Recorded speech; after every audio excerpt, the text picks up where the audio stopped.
یہ ڈرامے چل رہے ہیں، ڈرامہ کر کے وہاں پر بیٹھ جاتے ہیں، مجمع لگا لیتے ہیں. آپ کو اگر ملاقات کی اجازت نہیں مل رہی تو جائیں عدالت جا کے ملاقات کی اجازت لیں، کنٹیمپٹ فائل کریں، عدالت کو دوبارہ کہیں کہ آپ نے اجازت دی تھی، کرنے نہیں دے رہے ہیں. آپ یہاں کیوں بیٹھ جاتے ہیں؟ یہ طلال چودھری صاحب کا سوال ہے سر. جی سوال تو ان کا ہے. عدالت کتنی دفعہ گئے ہیں؟ عدالت سے بار بار حکم نامہ ایشو ہوا ہے اور ایک جسے کہتے ہیں نا اتھارٹیٹیو ڈیمانسٹریشن بار بار ہو رہا ہے کہ اب آئین کی وہ حیثیت رہ گئی اور آئین کی اس حیثیت میں عدالت کی حیثیت ختم ہو گئی ہے.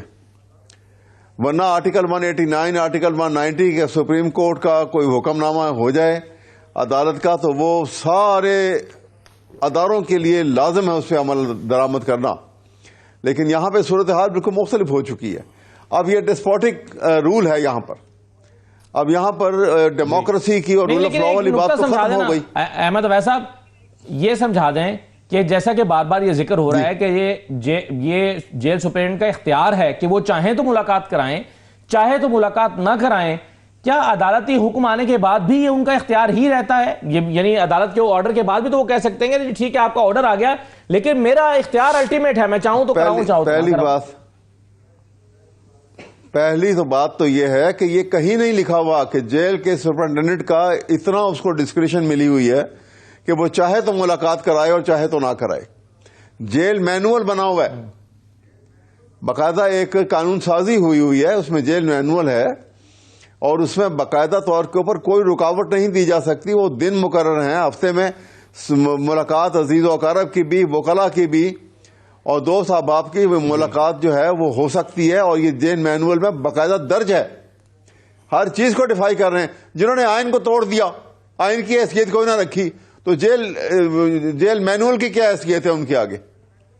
اس لیے یہ کہنا جو ہے یہ جہالت کے اوپر اس کی بنیاد ہے کہ جیل کے سپرنٹینڈنٹ نے کہ یہ ڈسکریشن ہے کہ وہ ملنے دے یا نہ ملنے دے. کبھی ایسا ہو سکتا ہے؟ کبھی ایسی بھی ڈسکریشن کسی کو ہوئی ہے؟ یہ ڈسکریشن نہیں ہے آپ کہہ رہے ہیں. وہ تھا ایک وہاں کا ایک آفیسر ہے، ایک ملازم ہے وہاں کا، اور جو اس نے جیل مینول میں جو کتاب میں لکھا ہوا ہے اس کو فالو کرنا ہے اصولاً. لیکن یہاں پہ جب آئین کو کوئی فالو نہیں کرتا تو اس کو کون فالو کرے گا؟ تو کیا ہو سکتا ہے پھر؟ یہ نظام جو ہے یہ ایک بڑی خطرناک قسم کی تباہی کی طرف جا رہا ہے اور فائدہ نہیں ہو رہا. ایک ڈینجرس انارکی کی طرف جا رہا ہے. عدالت جا رہے ہیں لیکن عدالت جانے کا کوئی فائدہ نہیں ہو رہا، اس لیے عدالت نہیں جا رہے ہیں. لیکن عدالت جانے کا بھی تو فائدہ نہیں ہو رہا نا سر. تو سر عدالت جانے کا بھی تو فائدہ نہیں ہو رہا نا، وہاں کیوں بیٹھ رہے ہیں؟ ہاں جی میں یہ کہہ رہا ہوں کہ عدالت جانے کا بھی تو فائدہ نہیں ہو رہا نا. جیسے اسلام آباد ہائی کورٹ جانے کا فائدہ نہیں ہو رہا، وہاں پہ آپ نہیں جا رہے، تو جیل جانے کا بھی تو فائدہ نہیں ہو رہا، وہاں کون سا جانے سے ملاقاتیں ہو رہی ہیں؟ بھائی دیکھیں نا، سوال یہ ہے کہ ان کا نام وہ لسٹ میں تھا جو ایک ایشو ہوتی ہے جو ان کا آپس میں طے ہوا تھا کہ وہ ایک اپروو لسٹ بنا کرے گی اور اپروو لسٹ کے مطابق ملاقاتیں ہوں گی اور اس کے مطابق وہ جو جمعرات کا دن جو ہے یہ فکس ہے کہ اس دن ان کی پولیٹیکل جو میٹرز ہیں جو ملنے والے ہیں جو ان کا تعلق پی ٹی آئی کی سیاست سے ہے وہ ملاقات کیا کریں گے. یہ آلریڈی سیٹل تھا، یہ سارا طے ہو چکا ہوا ہے. جی اب نہیں ملنے دے رہے ہیں کیونکہ ان کا ایک حکم نامہ جو ہے عدالت کا، ایک حکم نامہ جو ہے وہ اس سے بڑی سرکار کا ہے. اب ایسی صورت کے اندر دیکھنا یہ ہے کہ جب یہ انداز ملک میں ہو جائے گا تو اس کا ریئیکشن جو ہے وہ آج نہیں تو کل ہوگا بڑا وائلنٹ. انارکی اور شدید بڑھ جائے گی. حالات تو بہت خراب ہو چکے ہیں. جو امکان ہے وہ ہر گزرتے دن کے ساتھ شیر افضل مروت صاحب کہہ رہے ہیں کہ معدوم ہوتا جا رہا ہے، کیونکہ 7 تاریخ کو آپ کا جلسہ ہے، اس کے بعد موسم آپ کو اجازت نہیں دیتا، اس کے بعد جنوری کا حالات بھی موسم کے اچھے نہیں ہوں گے، فروری میں رمضان آ جائے گا. تو وہ کہہ رہے ہیں کہ یہ ٹرین تو چھوٹ چکی ہے، اب احتجاج والی ٹرین نکل گئی آپ کے ہاتھ سے. دیکھیے میں آپ کو بتاؤں، یہ ساری کہنے کی باتیں ہیں نا کہ اب یہ ہو گئے، اب یہ موسم ہو گیا، فلاں ہو گیا. جب لوگ تنگ آ جاتے ہیں نا تو پھر کہا جاتا ہے کہ موسم کا منہ تکتے رہنا کام نہیں دیوانوں کا. پھر معاملات اور طرف چلے جاتے ہیں اور ہوتا آیا ہے ایسا. آپ پرانی ہسٹری اٹھا کے دیکھ لیں، اس ملک کی بھی ہسٹری اٹھا کے دیکھ لیں، دنیا کی ہسٹری اٹھا کے دیکھ لیں. یہ اس طرف دھکیل رہے ہیں اور جب دھکیل رہے ہیں تو بعد میں سنبھالنا مشکل ہو جائے گا. یہ چھوٹی سی بات ہے بھائی، تو آپ ملنے دیں گے تو کون سی قیامت آ جائے گی؟ وہ جیل میں، عمران خان جیل میں ہے، جیل سے تو نہیں نکل سکتے، نہ وہ نکل کے بھاگ سکتے کہیں پر، نہ ان کا ارادہ ہے بھاگنے کا. ٹھیک. تو جا کے ملاقات ہو جائے گی تو کیا ہوگا؟ یہ تو ایک بلا وجہ ایک نان ایشو کو ایشو بنا کے ایک تماشا لگایا ہوا ہے. احتجاج کا امکان ابھی موجود ہے. چلیے سر، میں ایک چھوٹا سا بریک لے لیتا ہوں.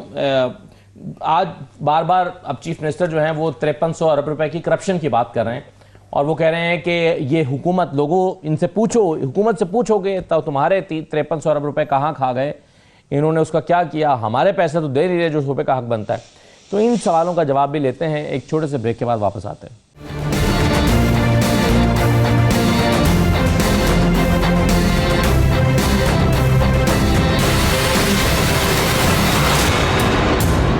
آپ کو دوبارہ خوش آمدید کہتے ہیں. چیف منسٹر سہیل آفریدی بار بار 5300 ارب روپے کی کرپشن کا حوالہ دے رہے ہیں، اور وہ ریفرنس دے رہے ہیں IMF کی اس رپورٹ کا جو حال ہی میں سامنے آئی ہے. اب اس کے بعد 4 دسمبر کو NFC کی میٹنگ ہونے جا رہی ہے، اور ظاہر ہے اس پر بہت ڈسکشن ہو رہی ہے. کہا جا رہا ہے کہ 28ویں ترمیم میں بھی یہ موضوع زیر بحث آ سکتا ہے کہ وفاق کا حصہ بڑھایا جائے، صوبوں کا حصہ کم کیا جائے NFC میں.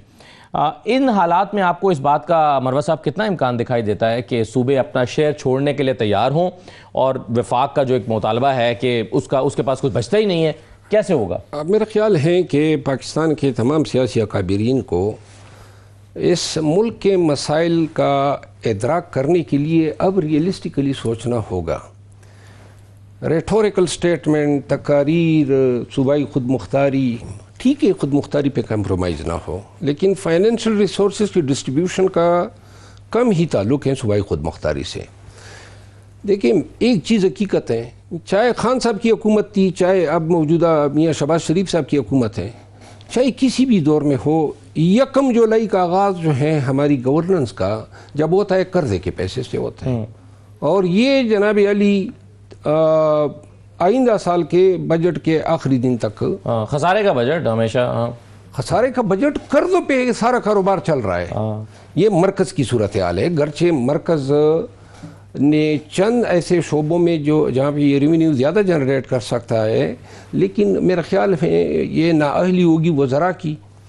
کہنے کا مطلب یہ ہے کہ صوبے جو ہیں، صوبے دوسری سائڈ پہ کیا کر رہے ہیں.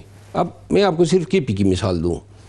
KP نے گزشتہ 1 سال میں 240 ارب روپے اضافی بجٹ جو ہیں جنریٹ کیا ہے، اضافی، اور سارے قرضے بھی اتار دیے ہیں.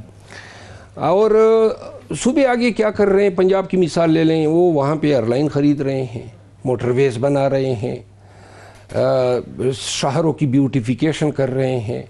اور یہی صورتحال ہر صوبے میں ہے. صوبوں کے پاس جو ہیں فنڈز اگر ہیں تو کر رہے ہیں. مرکز خود قرضے پہ چل رہا ہے، اور اگر آپ ٹوٹل حساب کر لیں تو ہزاروں ارب روپے جو ہیں ان 4 صوبوں کے مرکز کی طرف نکلتے ہیں. کہاں سے دیں گے؟ مطلب یہ ہے کہ یہ کہاں سے لا کے دیں گے؟ مزید قرضہ لیں گے. آگے سے پہلے سے 1 کروڑ 120 ارب روپے جو ہیں ڈالر جی قرضہ چڑھ چکا ہے. میرا خیال ہے کہ شاید تلخ حقائق ہیں، لیکن ان کا تقاضا یہ ہے کہ تھوڑا سا کمپرومائز کر لیں. اچھا، تھوڑا سا کمپرومائز کر لیں، تاکہ اگر آپ یہ سمجھتے ہیں، یہ دیکھیں میں خود صوبائی خود مختاری کا بڑا دائی رہا ہوں جی، لیکن یہ بھی حقیقت ہے نا کہ کہاں سے دے. کہاں سے مرکز دے گا، ٹھیک، لیکن مرکز کے ذرائع کوئی بتا دے. مرکز تو اتنا کماتا نہیں ہے جتنا سود قیمت میں چلا جاتا ہے. اس کی جیب بھی تو خالی ہے، وہ کیا کرے. اور یہ مسئلہ کوئی بھی حکومت حل نہیں کر سکی، چاہے پیپل پارٹی کی رہی ہو 2013 تک، پھر میاں صاحب کی حکومت تھی، پھر PTI کی حکومت تھی، پھر جو ہے موجودہ نون کی حکومت ہے. یہ مطلب ہے یہ ہم ذمہ داری کسی ایک حکومت پہ نہیں ڈال سکتے ہیں کہ یہ ناکام ہوئے ہیں. کوئی ایک بتا دینا کہ اس نے اپنے دور حکومت میں کیا تیر مارا ہے. وجہ اس کی یہ ہے کہ کوئی اس قابل نہیں ہے کہ یہ ڈسٹریبیوشن کر سکے. اگر تھوڑا سا ریزنیبلی ریڈیوس کریں، اور یہ بھی پاکستان ہے نا.